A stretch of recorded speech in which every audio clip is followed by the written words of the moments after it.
Affinity, the relationship intelligence platform for dealmakers.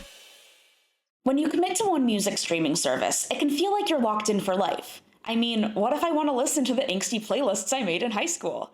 But in all seriousness, this is a problem people have when switching between streaming services. How do you transfer years of playlists, preferences, and listening data from one service to another? This was the exact problem that my colleague, TechCrunch writer Max Zeff, faced when he switched from Spotify to Apple Music.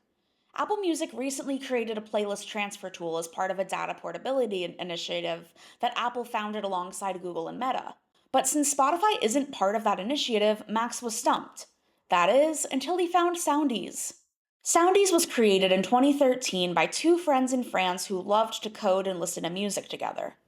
They had the idea for a more sophisticated music search interface, but it turned out that a smaller feature of their project was actually the real product. Behold, a playlist transfer tool that's cross-compatible with Spotify and Apple Music. It's an antitrust regulator's dream. As co-founder Thomas Magnano told TechCrunch, quote, "I had to manipulate APIs and test match between services. While doing this, I created playlists and moved them between services just for myself internally. I presented this feature to my colleague and we thought, oh, it's useful for me, maybe it's useful for someone else." Soundies is free but with limitations. Playlists cap at 200 songs and you have to port them over one at a time. That's how the company makes its money.